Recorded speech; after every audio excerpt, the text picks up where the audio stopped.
Good afternoon from Port Alberni. Here we are in the Hewsaw, a brand new specialty mill for small logs. This is Jennifer. She's our operator here. Hi. So Jen, how long have you been down here? I've worked down here 20 years. I just started in this position as of June of last year, I guess.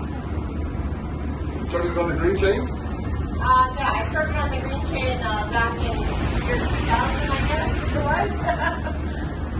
So tell me what you're cutting today. We're cutting yellow cedar at the Hewsaw.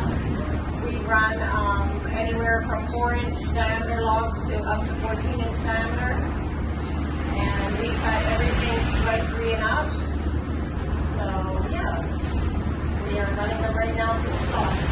So it looks like you have a whole bunch of screens and a whole bunch of buttons here. Yeah. How long did it take you to get trained up here? A couple weeks, I'd say. How do you like it down here? I like it. I like this position. It's nice. Just keep the flow going through the mill and monitoring all the logs that come by to make sure they're on size and that they're going to go through the Hewsaw.